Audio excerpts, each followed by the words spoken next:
Good morning. Good morning, everyone, and welcome to this regular meeting of Tampa Bay Water for Monday, July 21st. This meeting was noticed in the Florida Administrative Register and on the Tampa Bay Water website. The meeting is available for viewing through live streaming, and a recording of the meeting will be posted on the agency's website. This time, I would like to ask Vice Chair Hanowitz to lead us in the Pledge of Allegiance. I pledge allegiance to the flag of the United States of America and to the republic for which it stands, one nation, under God, indivisible, with liberty and justice for all.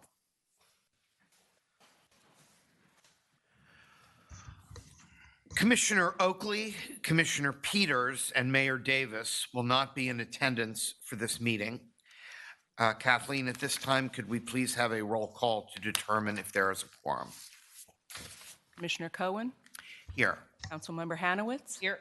Commissioner Eggers? Here. Commissioner Mariano? Here. Councilman Miranda? Here. Commissioner Wustel? Here. Mayor Davis? Commissioner Oakley? Commissioner Peters? Mr. Chair, we have a quorum. Thank you very much. At this time, we are going to open the regular meeting and ask if there are any changes to the agenda. And seeing none, we will go to public comment. Public comment is 3 minutes per speaker. We have 2 people who have signed up this morning. The first is Mark Clutho. Good morning. He's walking in. Mr. Clutho, good morning.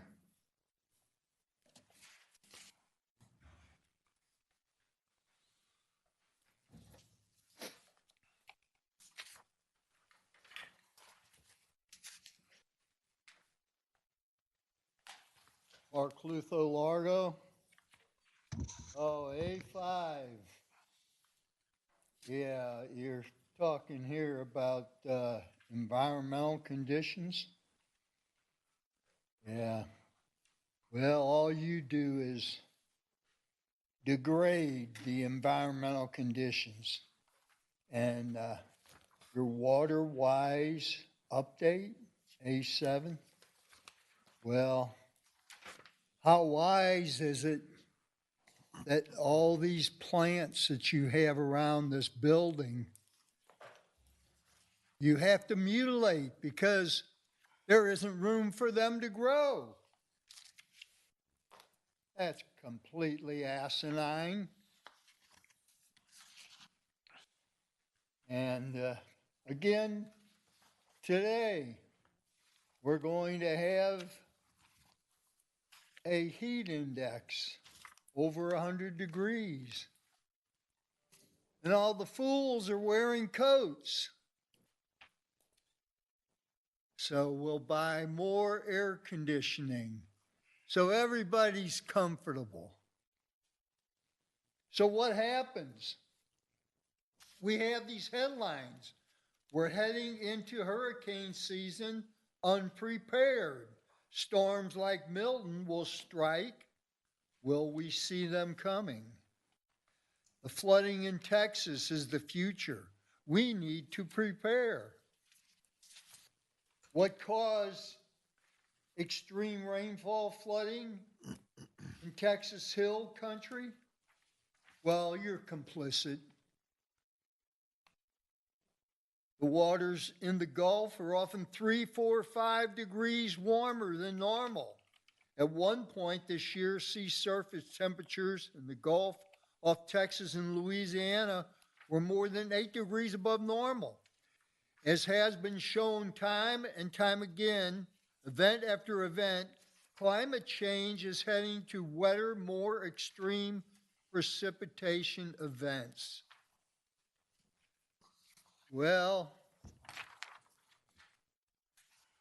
you are doing your part. Ignoring science.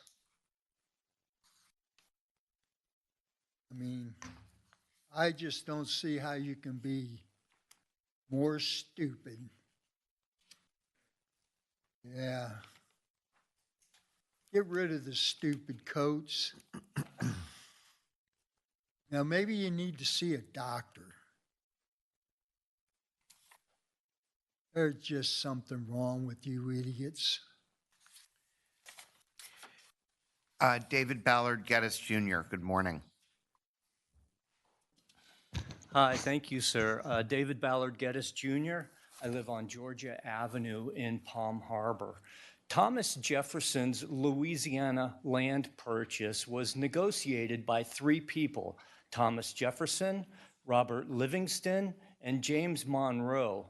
Jefferson is accredited with writing both the Religious Freedom Act, where he juxtapositions Almighty God in an attempt at confusing us with his deceptive dialogue, coupled with the Declaration of Independence, which in perpetuity serves as preamble to a second constitution. Evil in its nature, Jefferson was a sacrilegious scallywag and a total fraud. Now, Robert Livingston, he comes from a family that profited from the slave trade. He was given the nickname of the Chancellor for his legal tenure in New York. He was one of the Committee of Five in the framing of the Declaration of Independence, yet he never signed the Declaration. Livingston administered the oath of office to George Washington. Livingston was the Grand Master of the Freemasons, belonging to the Society of the Cincinnati 13. Livingston was a real fly-by-night, shady character. Then there's James Monroe. He was our fifth president, and oddly, most of all, he opposed ratifying the U.S. Constitution. Why would he do that? As negotiated by these three conflicted men, the Louisiana land purchase in reality is the western half of the Mississippi watershed region. Irrespective of the nation's borders, the watershed region goes all the way up into Canada. The Louisiana watershed purchase does not recognize the arbitrary boundaries between countries, states, counties, cities, or municipal governments. You're not living in Kansas anymore. You never were. That was created as an illusion. The western half of the Mississippi watershed region was sold by an entity that did not have rightful ownership of the land or the water. Thereby, the sale of such stolen territory is null and void. Thomas Jefferson's assumption in constitutionally doubling down and furthering in his piracy of both land and water is invalid in its possession. The territory, as stolen, must resort back to the indigenous Indians that first inhabited this land. They need to be given a justifiable and rightful say-so in the pursuings of this government. Thank you. All right, and that is our public comment for this morning. At this time, we are going to move on to the consent agenda. Is there anyone pulling anything off consent before we go ahead with a motion? I don't see any. Second. Okay, we have a motion from Councilman Miranda, seconded by Councilwoman Hanowitz. Please record your vote. Mr. Chair, the motion passed unanimously. We are going to move now to the regular agenda, and our first item is item number B1, and that is the General Manager and General Counsel's report. Mr. Cardin, good morning. Yes, thank you, Mr. Chair, and members of the board. It's good to see all of you. We had a short break there, and so now we're back to business. The first item, or the first slide I want to show you is where we are using all the sources and our targets. And if you can go to the July on the very far right, you can see we're right on target with our projections, and you can see the different various sources with yellow, which is the desal plant. And so it's been running and doing well. Through June 30th, we delivered an average of about just a little bit over 200 million gallons a day. And that is less than the same water delivery for the same period last year. It's about 1.5% lower. We did receive about 7.42 inches, and that is about a half an inch shy of the average, but pretty close. We're doing fine. We are moving through. The next slide, please. I'm going to talk about the well fields. That is the consolidated well field slide. And as you can see, the black line is the 90 million gallon a day permit limit. And it's taken an anomaly where it's dropped down, and there's quite a cushion there from that. We're about 75.93 million gallons a day. And that was done on purpose. We ran the surface water harder in May and June than we normally would. And that was anticipation of doing some work at the surface water treatment plant, which is going on right now. So we're running the surface water a little bit lower than we would at this time, but they will balance out. So we just kind of flip-flopped our running scenarios. The next slide shows you the South Central Hillsborough Regional Wellfield Permit. Again, the black line is the limit of 24.95, and we are at 24.96, and it'll bounce around the black line for a little bit. We do anticipate the permit being raised to 26.9 in October of this year, so that should, the black line will go up. You'll see that coming soon. And this is a graph of how are we doing with the reservoir. The blue, all the blue is the actual water that we anticipate. It says 9.5 billion. That is what we anticipate by the end of this month to be in there. And that is ahead of target by quite a sum. Again, last year at this time, we were hovering a little over 2 billion gallons in the reservoir.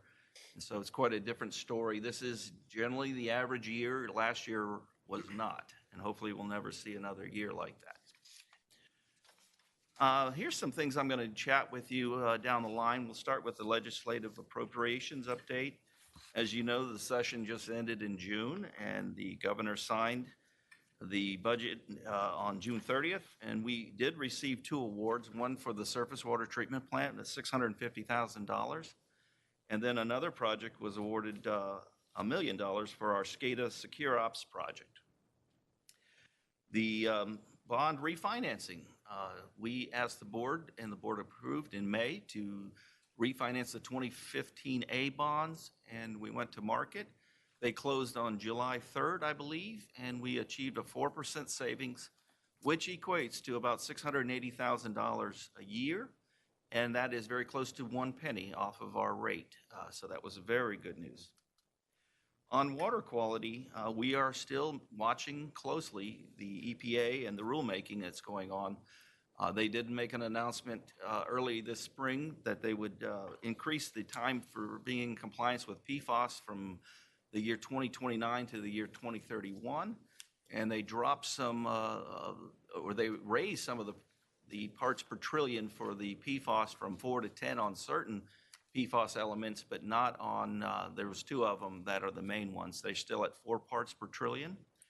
I do understand that the litigation is ongoing against them. American Water Works Association and others have filed litigation, and that is ongoing. So we're keeping a close eye on that. We are working on our water quality study with Corolla Engineers. That recently got all comments from all of the members. We are compiling those, and we'll have a meeting with all staff, and then we will be bringing forth some recommendations to the board in the next few months.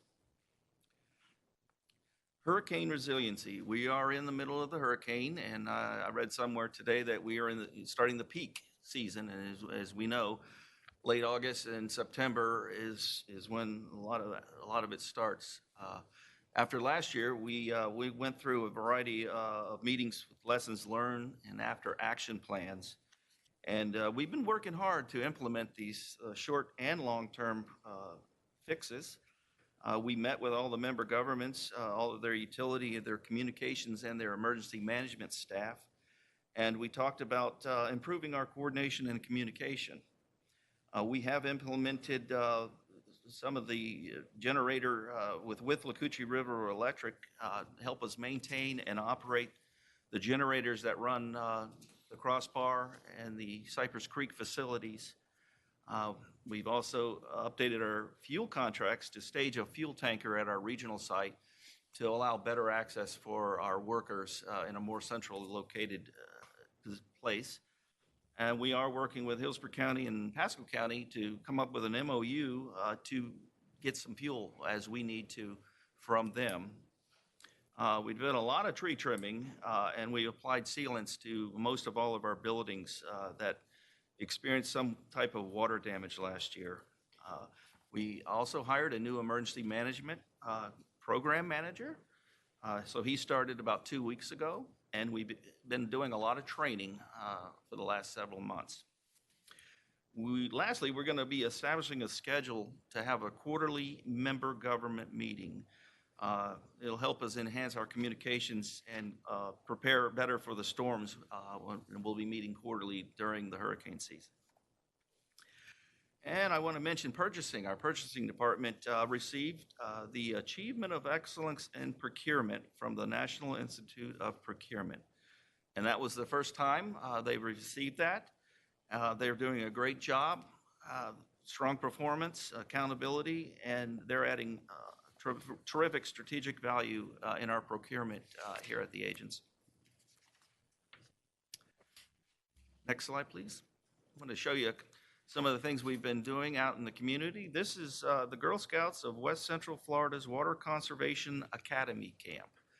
And one of our staff members, Aaron Hayes, was there and helped the Girl Scouts with some activities, learning more about our aquifer. They're all drinking Sprite. They should be drinking water. They're making a edible aquifer. It needs Sprite for a little kick. The next slide shows 3 of our purchasing team members. They were at a reverse trade show. And then our Chief Operating Officer, Paul Stanek, helped keep Pinellas beautiful. They were evaluating environmental action plans developed by high school students during a summer environmental leadership workshop. And Danielle Kersey, she is our Senior Project Manager. She presented at the American Water Works Conference. She was on a panel, and she also did a presentation. And lastly, I will mention Pasco County hired a new utility director, Joseph Amoa. He's sitting straight across from me, and welcome aboard, Joseph.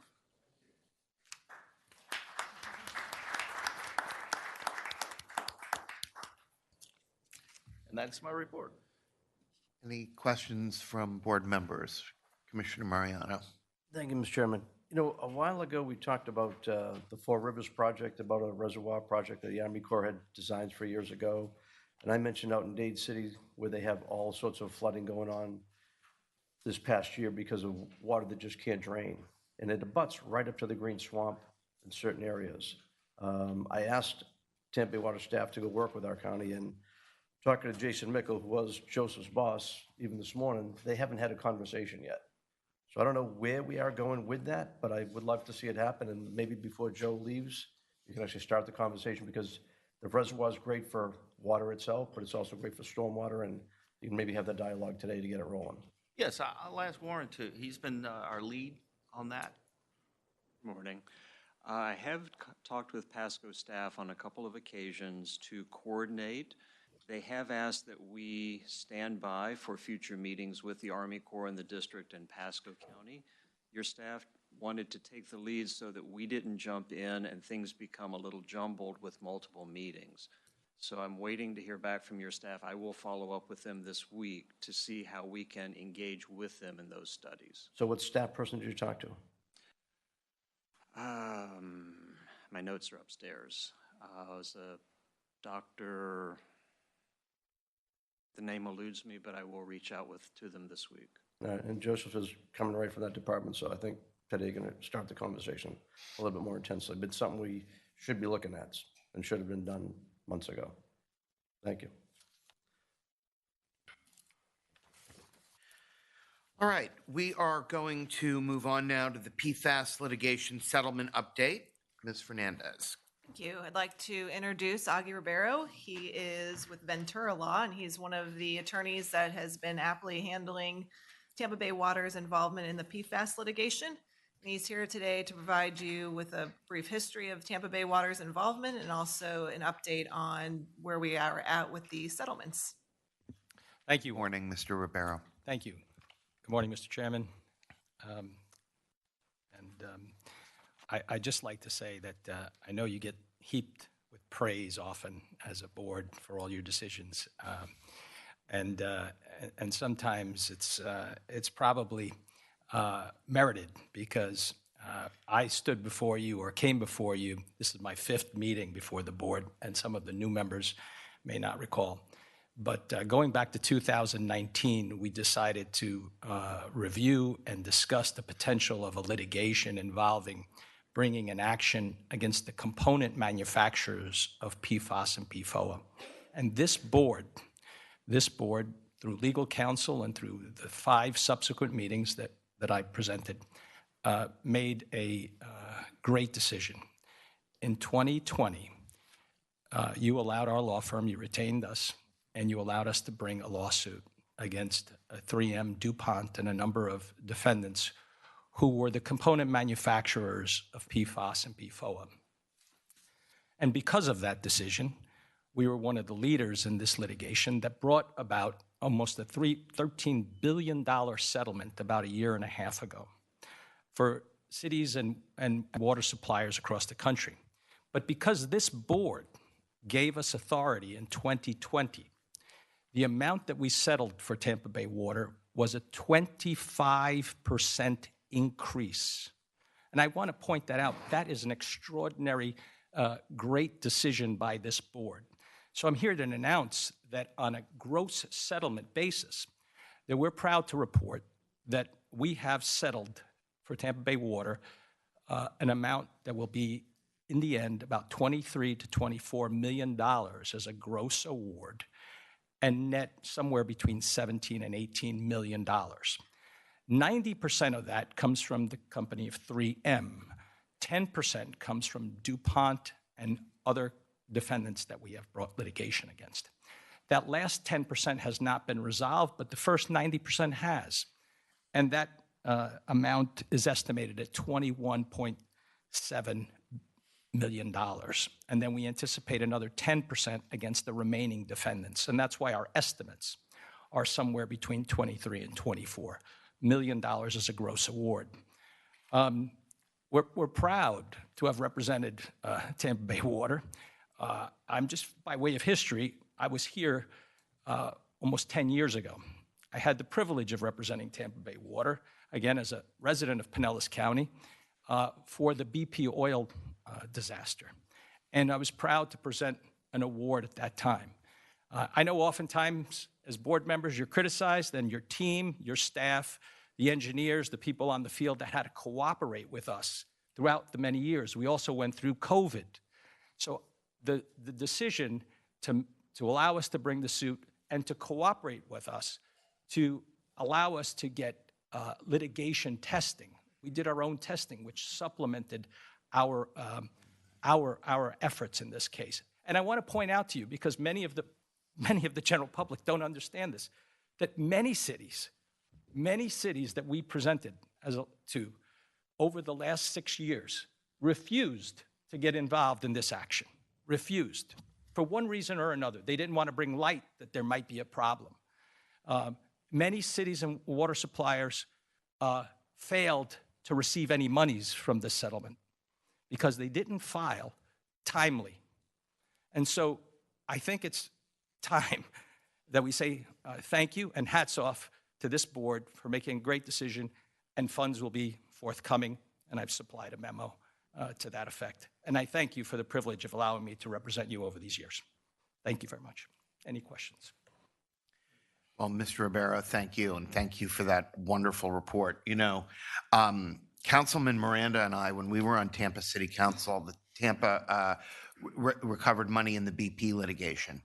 And that at the time, a lot of that money was used to rebuild Julian B. Lane Park, which is a tremendous park on the Hillsborough River. And the reason I mention that is because these types of verdicts the money that comes from them can be transformative. This is a huge amount of money that is coming into our hands. In this case, I know this board's going to act very wisely and use the money to make our water as clean as possible. That's our top priority. But having the foresight to follow this litigation through, to have the courage to file it to begin with, and to take the time and effort necessary to get it done, really was very, very important, and will have a very meaningful impact on this agency and on the public that we serve. So thank you. Is there any other board members that would like to Councilwoman Hanowitz? And Thank you, Chair. I just, first of all, Augie, great work.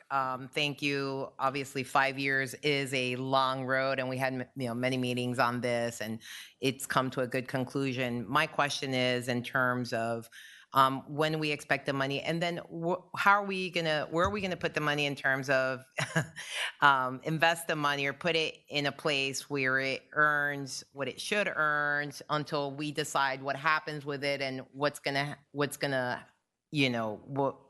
are there any limitations in terms of how we can use this money and what we should use it for? So there are a couple of questions in there that I would like, and I don't know if Christina can help on the financial part. Sorry, Christina, if I'm like throwing you out there, or Augie, if you can help out. The only thing I can say is that, number one, we've made a payment. One payment was made last month, and I have another check here today to drop off. Okay. Which is the second payment.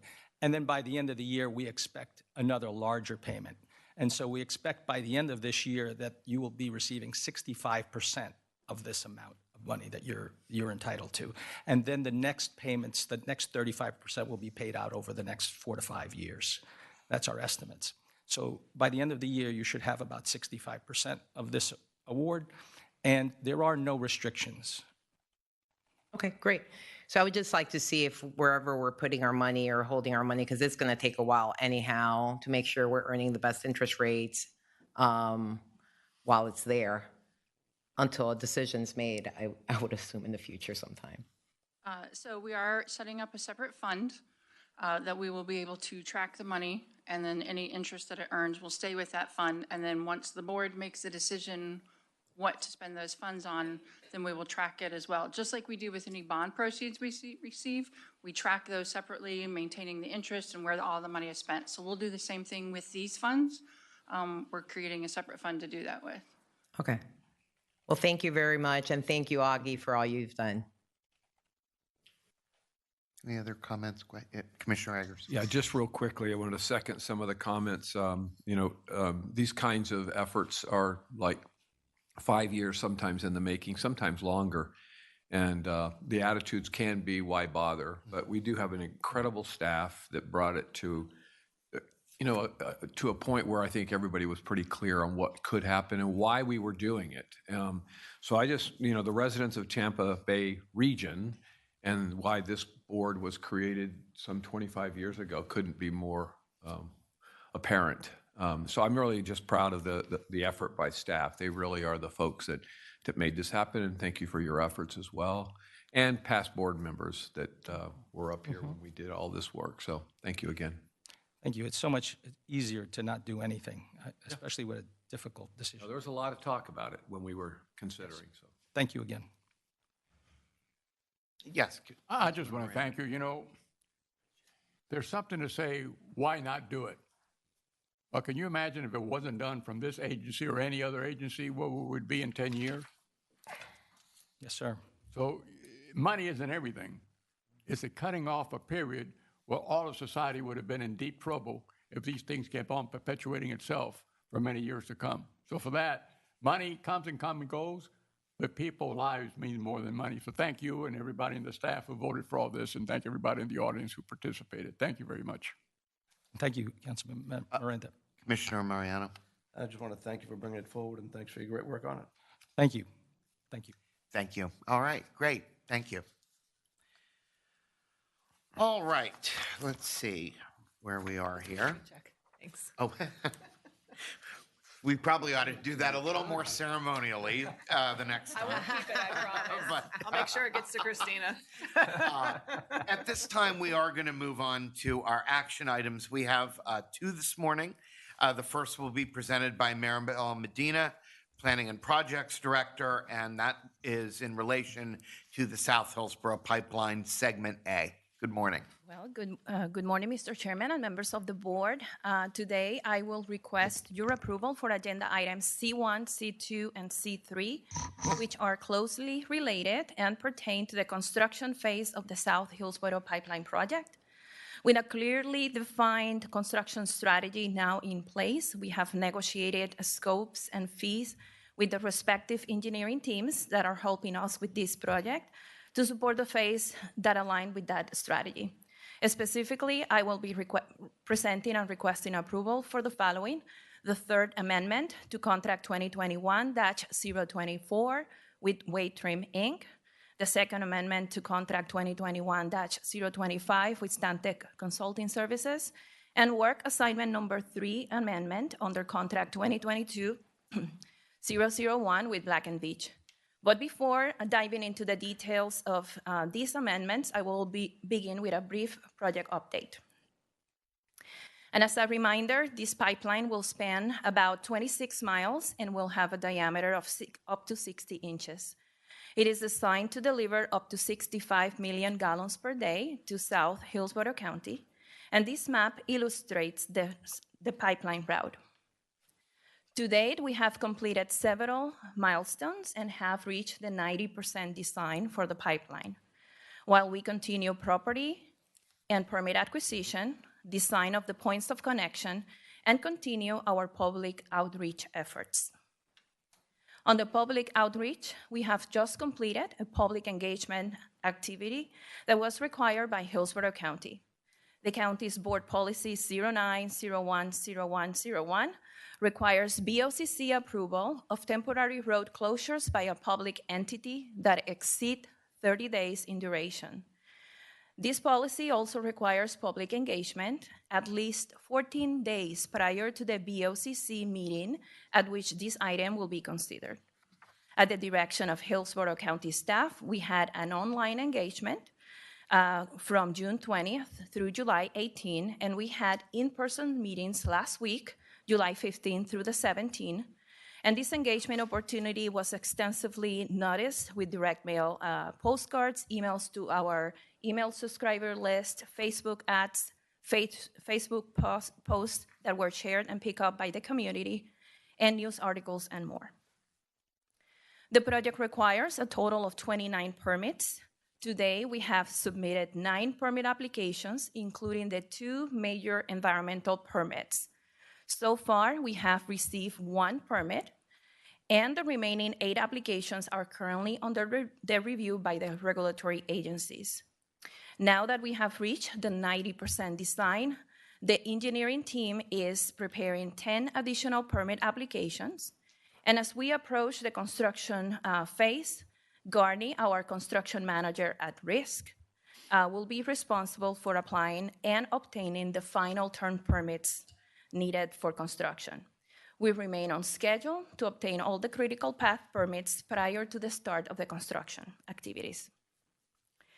In addition to that, the project requires a total of 218 temporary and permanent utility easements. The left pie chart shows the current status of easements acquisition. We have obtained 89 easements, which represent 41% of the total easements needed. 112 easements have been included in the eminent domain resolutions that have been approved by this board, and as of today, 3 of those parcels have been filed in court, while we continue negotiations with the property owners.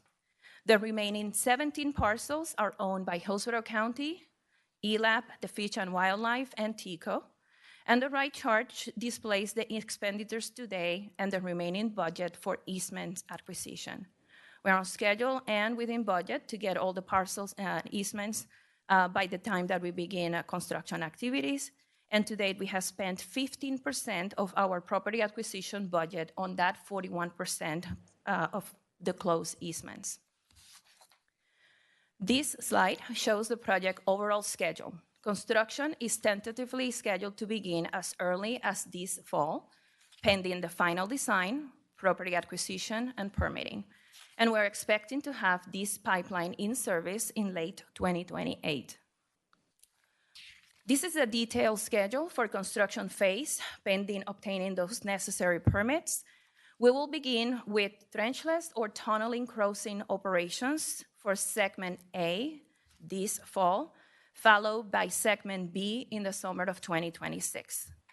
Open cut pipe installation is scheduled to begin in the spring of 2026.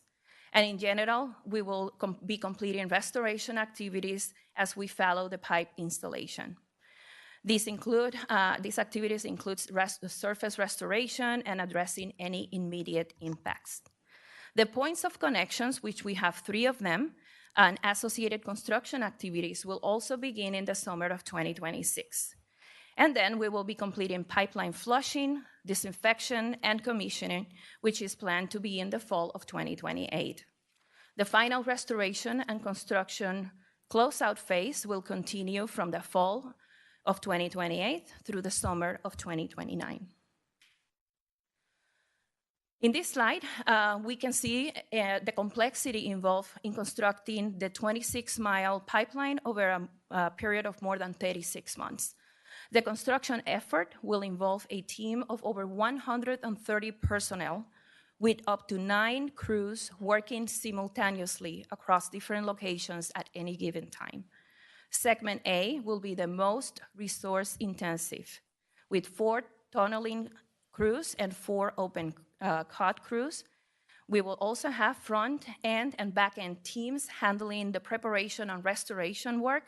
And we have in this segment significant maintenance of traffic coordination due to its location and impacts on the roadways. In segment B, while less intensive, will still require 2 trenchless tunneling crews and 1 open cut crew, support from front end and back end teams, and increased attention to environmental considerations throughout the construction process. This level of coordination highlights the scale and complexity of this project, requiring careful planning, sequencing, management, and communication across all teams. I would like to pause now and give you an opportunity to ask me any questions before I move on to the action items. Commissioner Eggers. Yeah, thank you for that summary. That's good to kind of always go back and visit and kind of get some updates. One of the most important things that we do at Tampa Bay Water is manage projects. Mm-hmm. So we assign experienced project managers to this, and my understanding is that we have perhaps gotten a little thin in that area, and that we are using Black and Veatch even more so. Maybe you could speak to that, to the thought process behind when we do that versus using our own folks, and is there a possibility of kind of switching back to our own personnel? So thank you. Sure, yes. So that's one of the key mandates of my department and my division. So when we select project managers, they're based on the risk complexity of each one of these projects. We determined that for this particular project, we need a really seasoned and experienced project manager that is able to handle this is $500 million project when you account for all the costs, including property acquisition and design and construction services. We have multiple consultants working in this project. We have 2 engineering firms. We have a construction manager at risk with multiple construction or guarantee maximum packages involved. And we have a complex permitting strategy and property acquisition. So we determined that we needed a good and experienced candidate, although we do have really talented team members in my department. How many? I'm sorry. We have 3 project managers in my team, and we have 2 construction managers in my division. And that's fully staffed right now? Fully staffed. I'm missing 1 project manager. Okay. And But we have a lot of capital projects that are ongoing. We're managing about 30 projects in addition to the pipeline project. And we needed somebody with that capability of handling this large, complex project. That individual from Black & Veatch has been selected to help me and the agency manage this project through the closeout phase. We did have one staff person a year ago that left the agency and had the experience to manage this project. He returned back home in another state, and unfortunately, we have not been able to find a fit that have that experience. Okay. All right. I appreciate that. And is there the added cost to doing that included in the original approval? Absolutely. The project includes, our budget is $500 million for the entire project. We had budget line items for program management and project management and construction management support services. And to date, we are forecasting that we will spend less than 1% for that role that will be supporting Tampa Bay Water, actually 0.67%. Okay, so no additional funds requested? Not at this point. Thank you. Appreciate Not at that. this point. Yeah. Appreciate the detailed summary. Thanks. Thank you. Okay. Commissioner Mariano. So looking at the easement and acquisition status, with 85% of the budget remaining, is that just way ahead of what you thought and it's gone much better than you expected? Well, it's a good observation that as we are entering into the eminent domain process, we're expecting that we're going to be burning that money at a higher rate for the remaining parcels. So we still think that the budget is sufficient to cover those additional easements that we'll be negotiating with attorneys and in court. Okay, so you're not optimistic that you'll have a huge surplus there? I'm going to keep my fingers crossed. Okay. Yes. All right, and I think your next slide's coming up, you're going to show construction costs are actually higher than we expected, so. Well, so far we have received we do have approved 2 guarantee maximum packages. GMP number 1 was where we saw significant savings when we purchased the pipeline materials almost a year ago. And then the second GMP, which was taken, I believe, earlier this year as well, was for the tunneling and trenchless operations that we are planning to begin in October. We are currently in the phase of advertise for the third guarantee maximum package, which is for the open cut installation. We will be back in October, and hopefully we are still within budget. We have 3 prospective bidders that will be providing bids, and we hope to be within budget. Yeah, thank you. Yeah. Okay, so this is C1. Why don't we go ahead and have a vote on this, and then we'll move on to the next? Sure. I'm going to brief 2 slides on C1. So C1 is for the third amendment for construction phase and design services to Wade Trim. And Wade Trim is the engineer of record for segment A, and their scope during the construction phase includes the key service areas shown in the slide.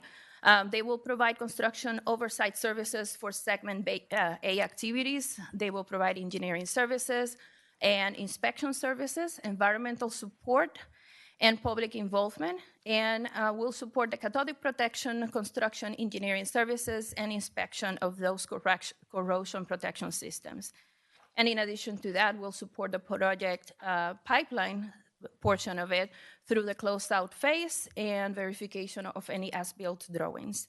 The scope of this segment is funded by Tampa Bay Water, and we will plan to request reimbursements from the Southwest Florida Water Management District. And also, we negotiated, as part of our amended joint project agreement with Hillsborough County, a scope of work to design the jar piping modifications that Hillsborough County's Lithia water treatment plant will need to receive the water from pipeline segment A. Wade Trim will be providing the engineering services for design, and the scope is highlighted on the slide, and this is totally funded by Hillsborough County. And at this point, I'm ready to request your approval for C1. Okay, anything else before we move forward? Move approval. Second. We have a motion from Commissioner Wastall, seconded by Councilwoman Hanowitz. Please record your vote.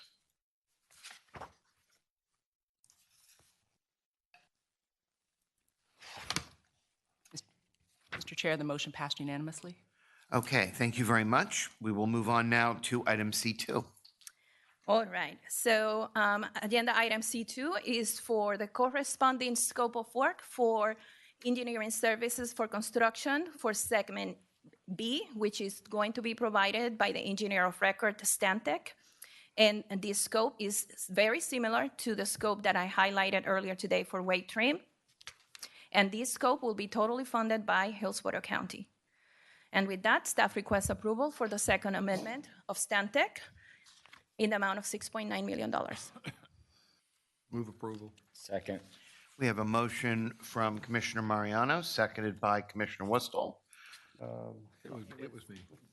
Oh, excuse me, it was Commissioner Eggers. I'm sorry. We sound alike. I just, Both have traverses. I'm honored that you all want to support my agenda. Oh, there we go. there we go. All right, please record your vote. Mr. Chair, the motion passed unanimously. All righty, and item number C3. Okay, so the final agenda item C3 is for the third amendment of work assignment number 3 for both program and project management services to Black and Veatch. And as I briefly touched on earlier today, Black and Veatch has been supporting the Tampa Bay Water team through their integrated program management contract. Their services continue to be a key to the success of this pipeline project. The additional scope includes program management and coordination. Black and Veatch would also continue to serve as our owner's advisor, and they will also provide staff augmentation services to cover construction management and project management for this project. This amendment is only for the first 12 months, starting this August, and we anticipate, as we burn out the money and see how things go, to come back for future amendments and request additional funds as needed. The scope of work for this particular work scope is being funded by both Tampa Bay Water and Hillsborough County, and any reimbursements that we receive from the Southwest Florida Water Management District. And with that, staff requests approval for this third amendment to work assignment number 3 with Black and Veatch. Okay, thank you. Commissioner Eggers, yes. One clarifying question back on the project manager, be quick. So the staff that we have, the one that we're looking to replace one of those positions, would give us that ability to do projects like this normally. Correct. But because we had one person leave, we didn't have the level of expertise for a project this size. Correct, and it's very difficult to find a person that sure. have that level of experience as well. No, that's Yeah. perfect. Thank you. Appreciate it. Move approval. Second. Okay, we have a motion from Commissioner Westall. Commissioner Mariano, was that you seconding it? No, it was you. Commissioner Eggers, sorry. We're going to let you do the next one, sorry. Mess them up. All right, please record your vote. Mr. Chair, the motion passed unanimously. All right, thank you very much. We are going to move on now to item C4 and Michelle Stum.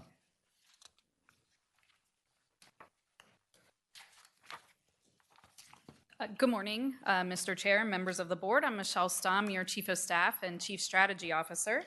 Item C4 is a request for approval for the firm to perform the agency's 2025 performance audit and management study. The interlocal agreement requires that the agency conduct a performance audit and management study every 5 years.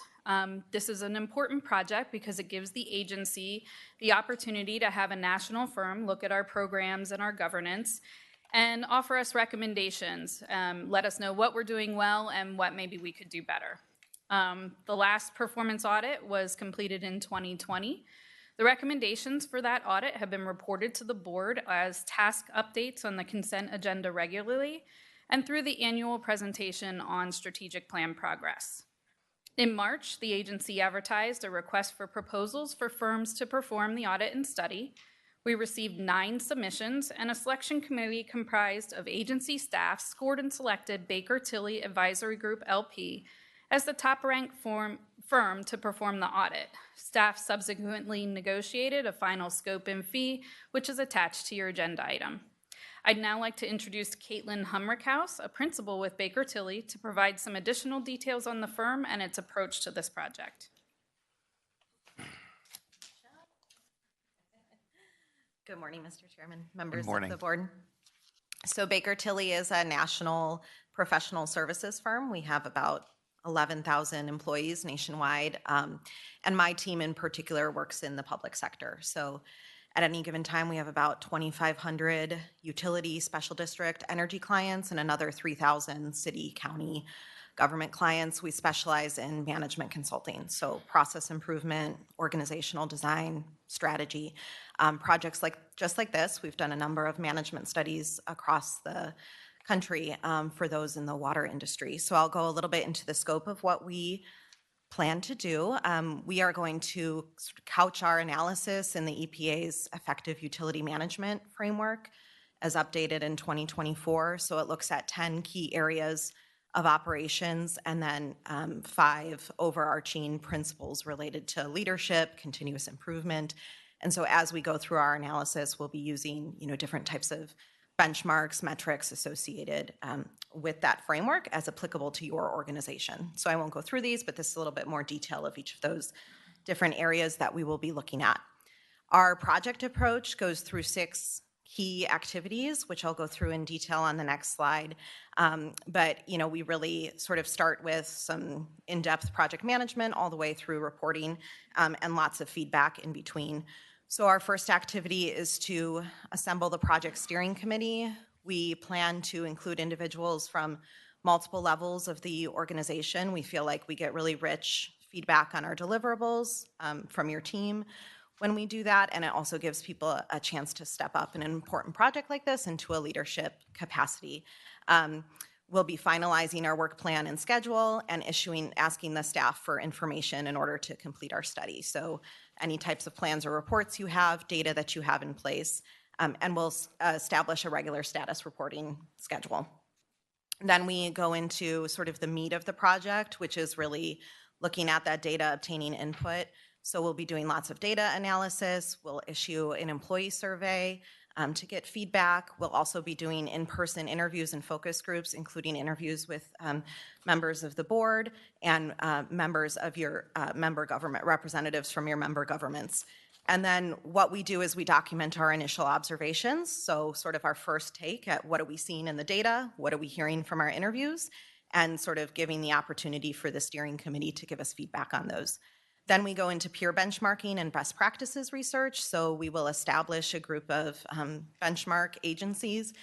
We like that to be a mix of best in class and then people that are, organizations that are comparable to you. I always like to say just because someone looks like you on paper doesn't mean they're doing things the right way necessarily. So we like to make sure we're including the best of the best around the country.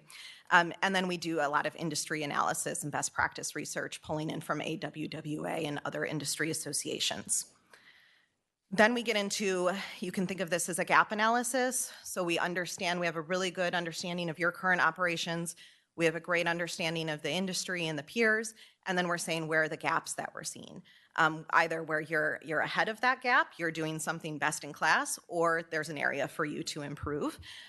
We couch all of that in as much data as we can, as much feedback as we can. And we're looking here at things like what is the effectiveness of your processes? Where are you using technology appropriately to support your operations? Do you have any challenges with succession and workforce planning? What is the risk? What are certain risks to the organization that you should be aware of? Again, we're getting feedback throughout from the steering committee on that, and then we go into preparing a draft report. So that's, including everything we've done for the project. We'll get feedback on that, and then we'll go into presenting the final report. And I imagine that final report will be presented to this group as well. After that, we prepare what we call an implementation action plan. So that is basically to implement these recommendations. Here's the step-by-step, here's who's accountable. We want these to be implemented after we leave and our project is done so that you can implement the change you need in your organization. We anticipate starting this month if the project is approved with a kickoff call and then going through February. So you would have that implementation action plan and final report in February. And that is it for me. Thank you, Caitlin. With that, staff recommends approval of the contract with Baker Tilly Advisory Group in a not-to-exceed amount of $125,000 to perform the 2025 performance audit and management study. Commissioner Mariano. Yeah, when I first was reading this, I was a little suspect to it, but actually I like the fact that we want to go take a look at ourselves, go see what we're doing in there. You know, the question we talk about, how we contracting, setting up, I think it's a good idea. You know, I agree with you. I think it's a really smart thing to always be evaluating ourselves and making sure that our processes are up to snuff. So moved. Second. Okay. There's still more. Who else? Anyone else want to talk before? I do. Yes, Commissioner Eggers. And it wasn't, I don't think he's second. Oh, okay. Well, I haven't said who yet. I haven't said who yet. Yeah. Well, yeah, you have. I don't even I know. was anticipating. I think this is an extremely important project. And when I came on board in 2015, an audit had been finished. And subsequent to that, we had a lot of issues, not only that were brought forward, but that weren't being addressed in a timely manner. And that was more about the top leadership at the time.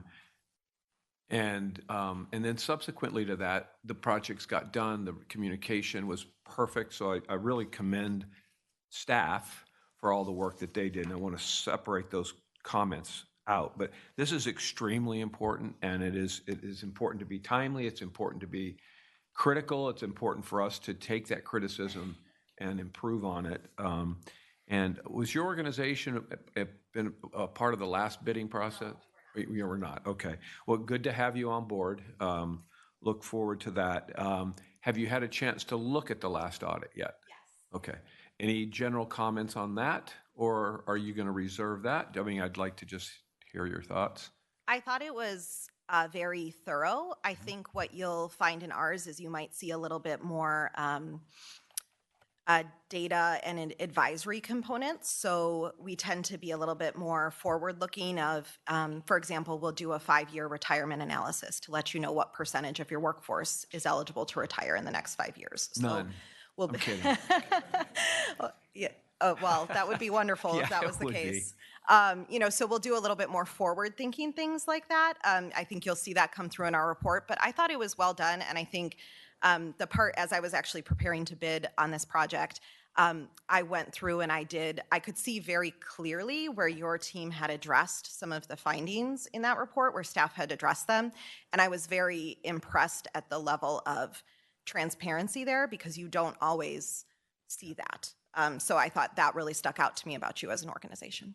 Well, the baton is yours now, and that transparency is because of the leader that we have down here and the staff that we have. So I really appreciate that and look forward to your work. Thank you. Chair. Yes, Ms. Hanowitz. I just was going to say, you know, sometimes when you have these studies, some employees get very apprehensive about it. And look, we do it in the city of St. Petersburg. City Council can actually pick different departments to decide, okay, we need to do a management study. And it's always a great thing. All good things always come from the management studies in terms of resources that are maybe necessary, changes that may be needed, and it's really for the best with everyone. So I just wanted to throw that out there, that I agree with everyone else. These are always good, and so I'm very excited to see what the results are. Thank you, Chair. Okay, and now I believe the motion was from Councilman Miranda. Who was the second? Me. Oh, no. Commissioner Mariano is the second. I don't think I can do a third on this. She can have it, sorry. All right, please record your vote. Mr. Chair, the motion passed unanimously. Thank you very much. We have two presentations this morning. The first is going to be our rotation of utility departments, and today the city of Tampa is here, and Rory Jones from the Water Department will give the presentation. Yes. Good morning. Good morning. I'm Rory Jones with the City of Tampa Water Department. Always appreciate the chance to share what we've got going on over in Tampa.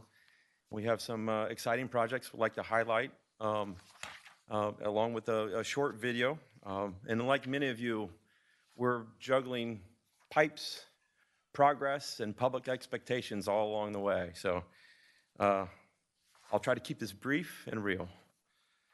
We have a large footprint, 220 square miles, and a service population greater than 725,000 people that rely on us daily. We manage over 2,200 miles of pipe that range in size from 2 to 54 inch. And we're working hard to maintain an aging system.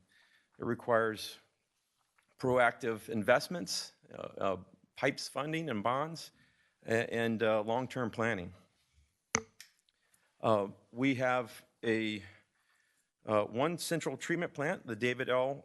Water Treatment Facility. It has recently, or getting ready to hit the 100-year mark. And believe it or not, we have some of those components still in play today. Originally, this was designed for a $7.6 million gallons per day facility.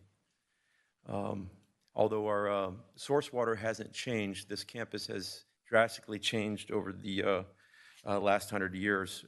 Today, we draw 82 million gallons per day on average. And with the regional partnership of Tampa Bay Water, along with our aquifer storage and recovery system, we're serving well more than that. Our distribution is a mix of elevated and ground storage tanks and strategic locations. We have 4 ground storage tanks and 3 different pumping stations and a couple of elevated storage tanks. Also, we have 2 interconnects with Tampa Bay Water, and we're grateful to have that flexibility and resiliency built into our toolbox here. One of our most recent projects wanted to highlight here is our high service pump station project. We've added 8 new pumps, 140 million gallons per day capacity. And it now includes a new chlorine contact chamber, and we were able to completely rehabilitate all our clear wells. This was a critical step for us in improving our reliability and resiliency. I've got a quick video to show you here that highlights the order of magnitude and really the scale. It does a good job of humanizing these projects. This was a project that was just over $100 million, and we're very pleased with the product that the Jacobs design build team delivered for us.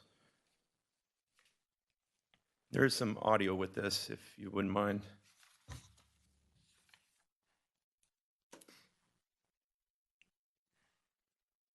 Oh, someone's controlling behind the scenes. Give me a second here.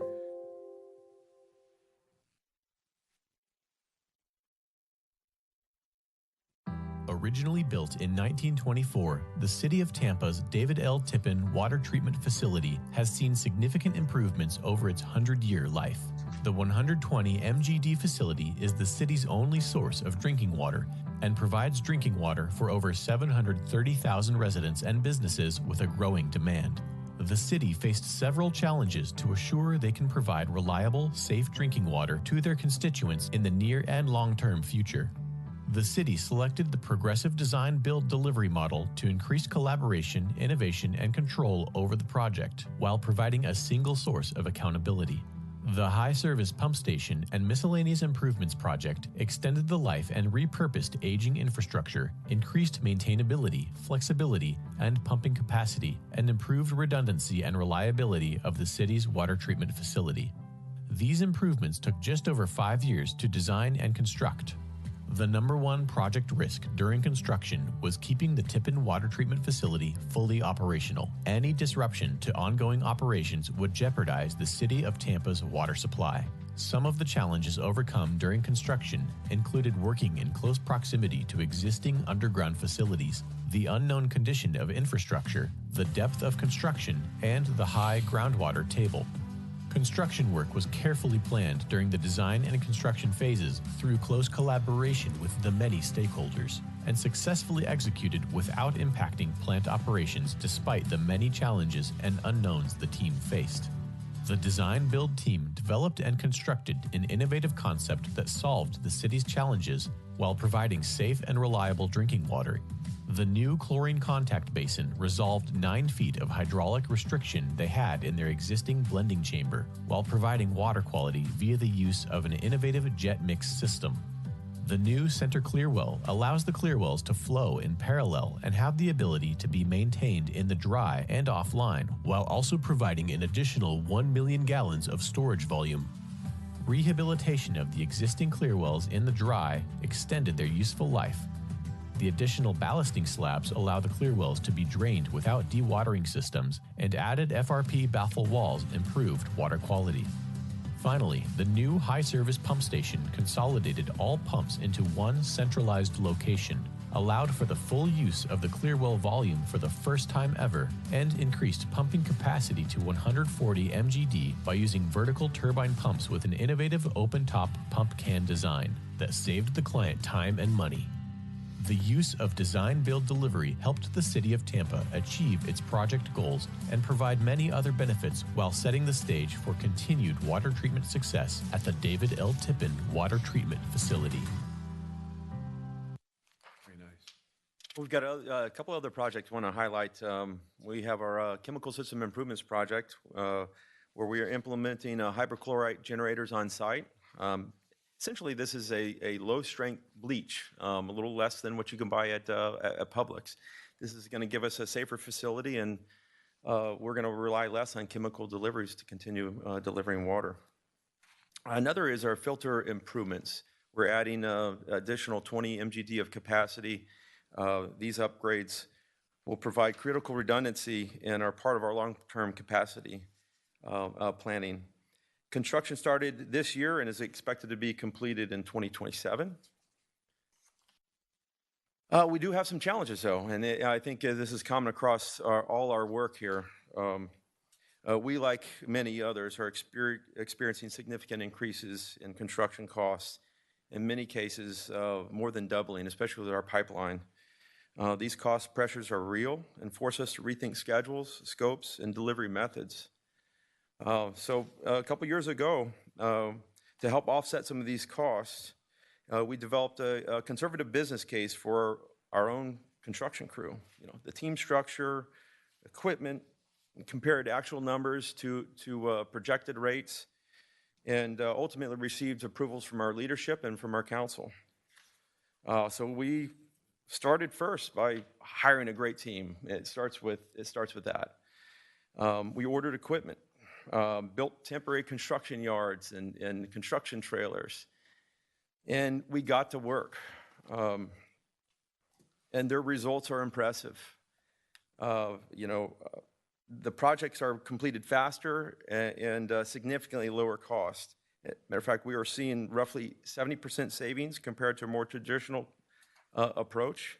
And today, we've saved over $1.4 million, and there's opportunities to expand this further. And each day, this continues to rise. So what's next for us? We've got some major capital work underway. Suspended ion exchange is we're going to start the design this year, and we're going to shoehorn that into our campus there.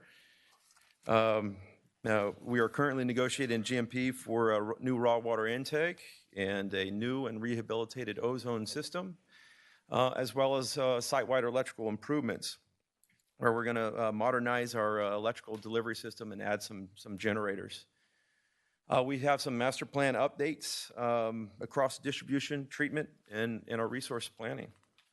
And with that, I will wrap it up. We're grateful for the support and partnership that we have with Tampa Bay Water and each of the member governments. We recognize our unique position and remain committed to a regional collaboration. We appreciate the relationship we've built with the team. So, thank you.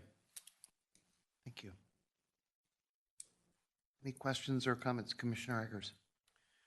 First of all, I just want to say congratulations on that commitment a few years back to doing what you're doing today, and for your continuing commitment to Tampa Bay Water.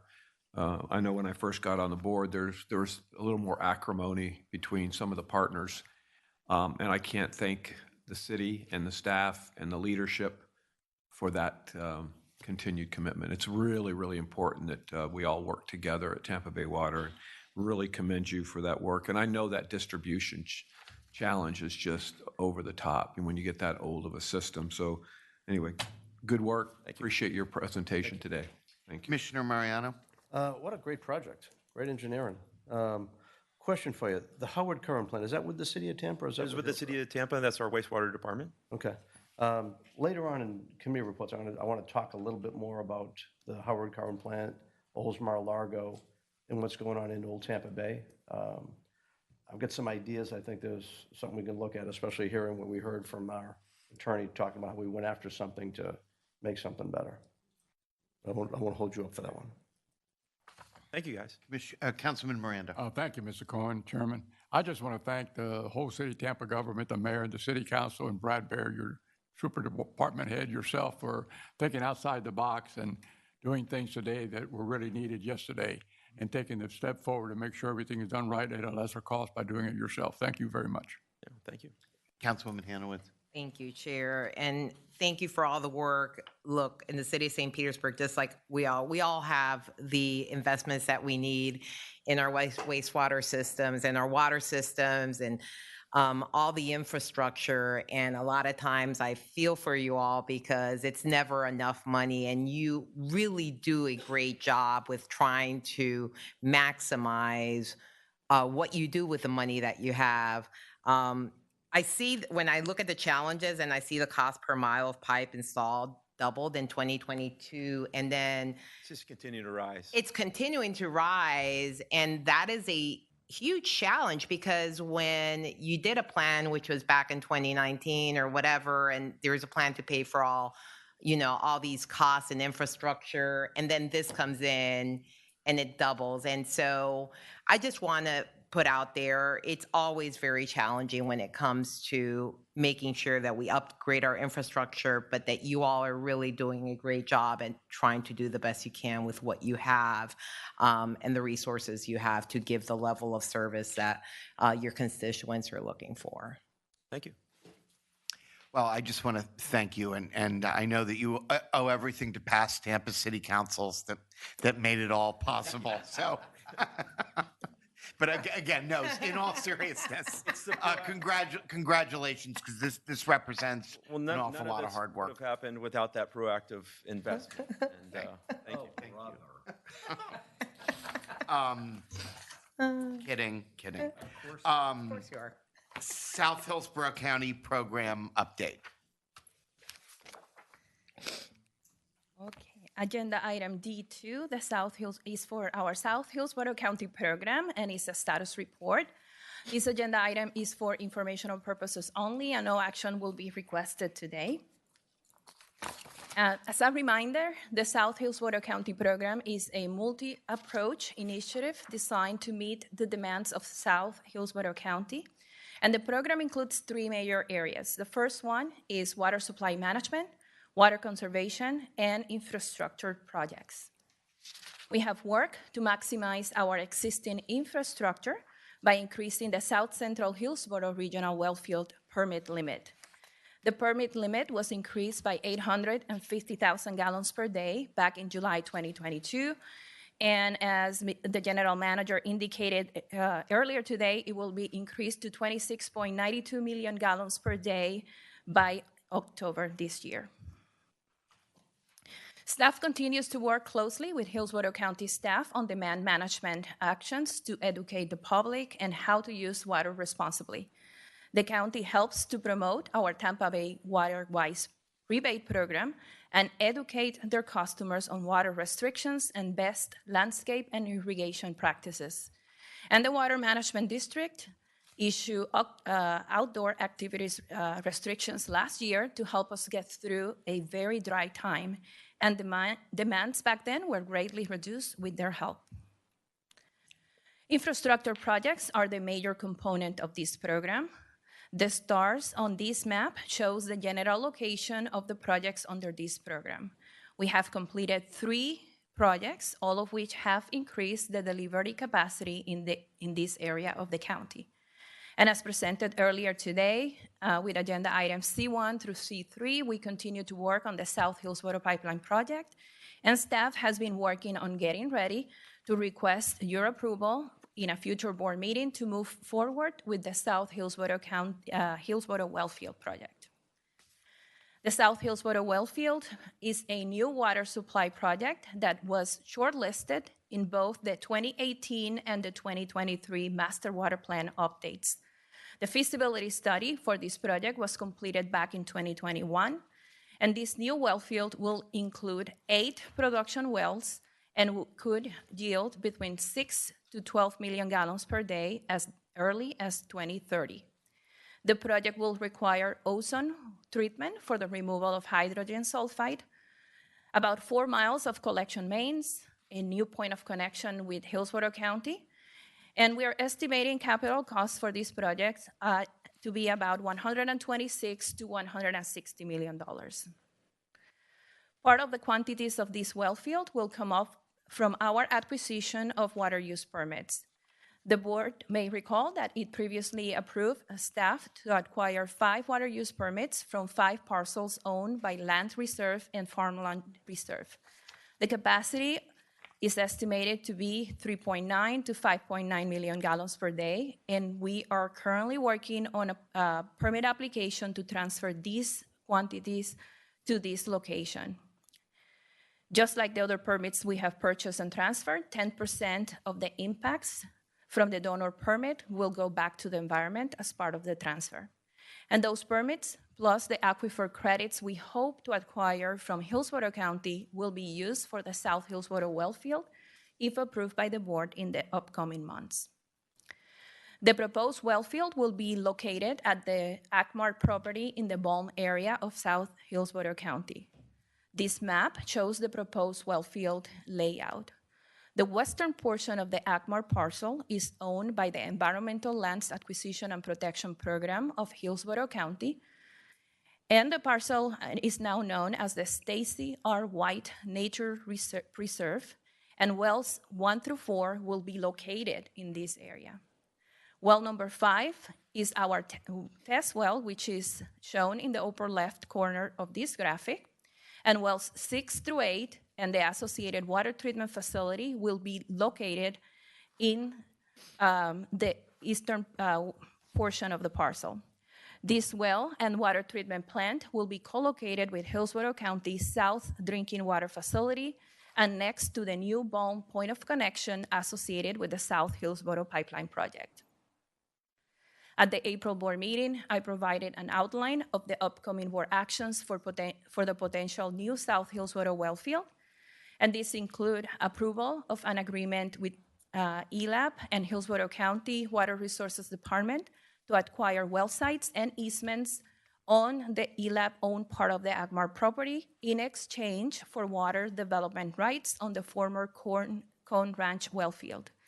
This agreement will include the 4 well sites, associated collection main easements and access.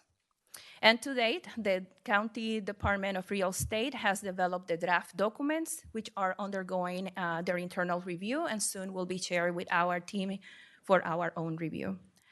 Also, we will work on the acquisition of property from the Water Resources Department for the construction of the 3 well sites and the water treatment facility. And we continue to work with county staff on a long-term agreement for aquifer recharge along the coast to support the issuance of a freshwater use permit at this wellfield location. To date, we have drafted a term sheet and county staff is currently reviewing it. We have a public meeting coming up on August 5th at the South Shore Regional Library. And we anticipate returning back to this board to request approval for early implementation later this year. And finally, we will proceed to negotiate a joint project agreement with Hillsborough County, where the county will construct some of the components of this project. This is the timeline for these upcoming board actions. We will be back late this summer to request your approval for the Cone Ranch exchange for the ELAP-owned parcel. Easements rights. In late 2025 or early 2026, we will be requesting approval for a long-term agreement for the reclaimed water recharge and a joint project agreement with the county. And finally, we will return back to request approval for the acquisition of the property in the water resources parcel. And this concludes my brief presentation. I will be happy to take any questions. Any questions? Commissioner Mariano? Could you explain exactly what the reclaimed water credits are and how that works? Yes.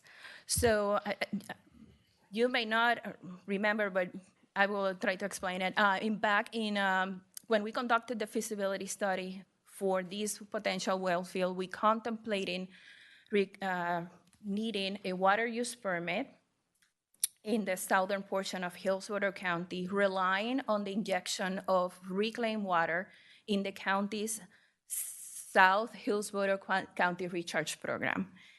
Basically, the injection of reclaimed water by the county 5 miles along the coast in Hillsborough County will provide a net benefit for us to pull water, fresh water, in this location in Hillsborough County and obtain up to 6 million gallons of fresh water from their reclaimed water injection, which could be 10 million gallons per day of reclaimed water injected in the aquifer.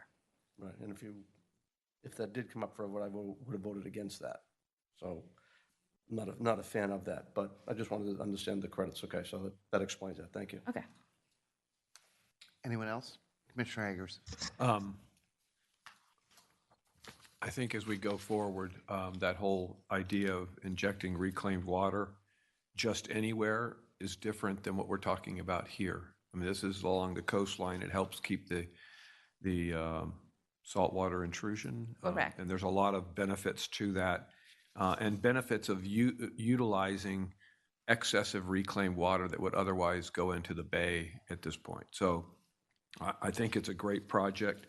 What I continue to, since Hillsborough has all the growth, it's easy for somebody from Pinellas to ask, the critical challenges, but I really hope that we're able to work that reasonable agreement on those credits, the costs of that system, so that we can do this project. I think this is an exciting project, has real potential, at less capital cost than others might.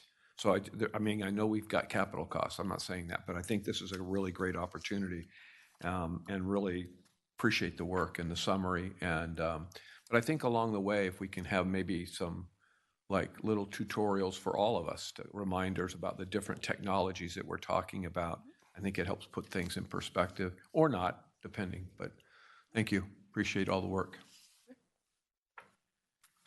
Thank you very much. And I agree about this is very much a saltwater intrusion program, so perhaps we could talk about that again at some point.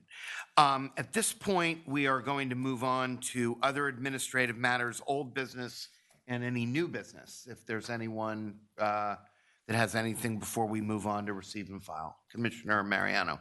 So I've got several points, so bear with me, but it's something I want to talk about, a big thought about the whole region from a high level. First question I have is, we asked, we have a lot of wells in Pasco County along the coast that we've kept, taken over, and haven't used. I asked Chuck to go through, and he was going to look at not only that, but then he was going to look at other wells up and down the coast as well. I'm going to get any update on that, Chuck?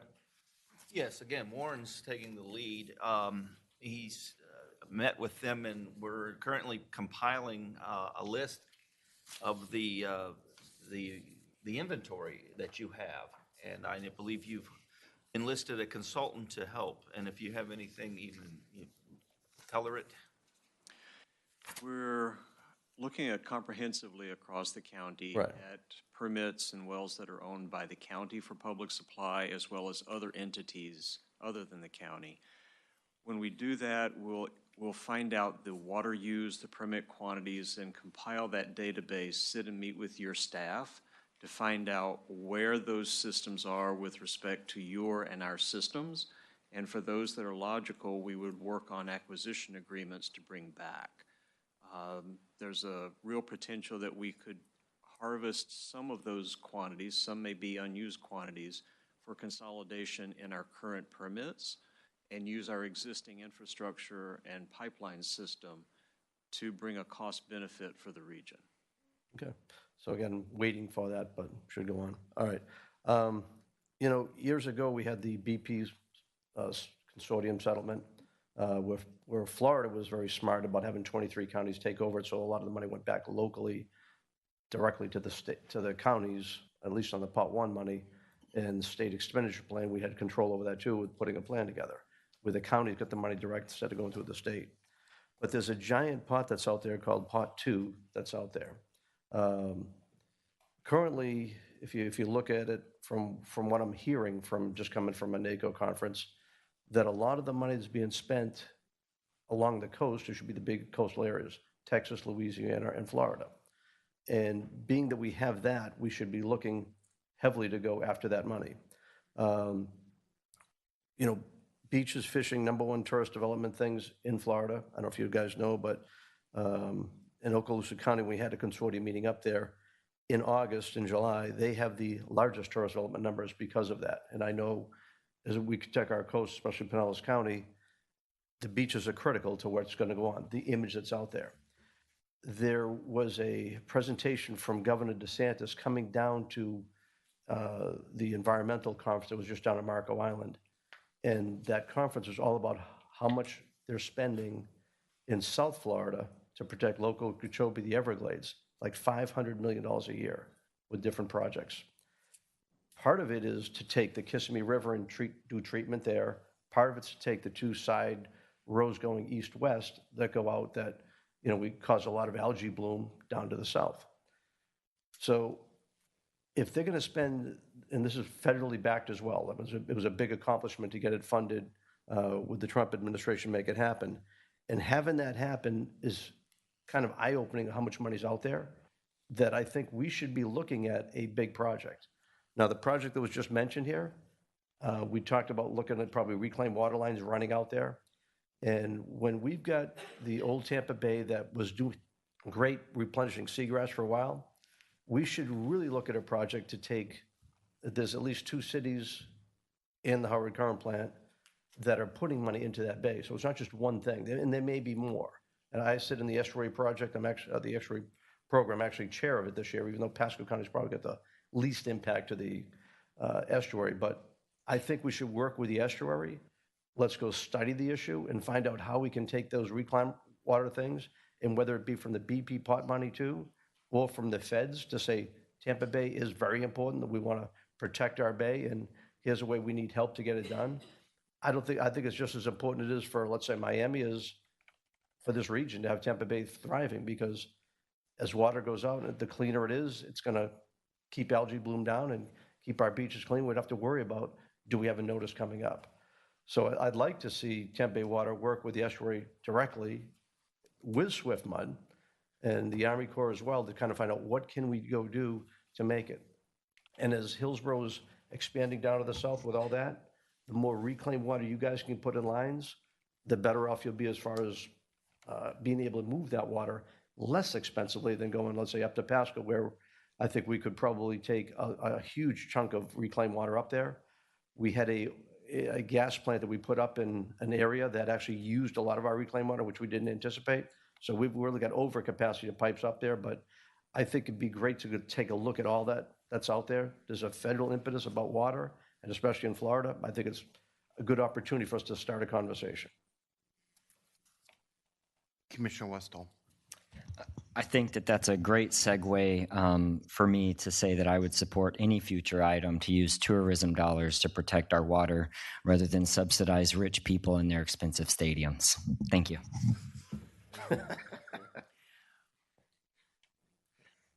I want to supply my water, but I want to protect it also from everyone, including reclaim. Okay. Is there any other business before we entertain a motion to receive and file? Yes. No, just move approval, receive and Second. file. Okay. We have a motion from Councilwoman Hanowitz, seconded by Commissioner Eggers, I believe. Please record your vote.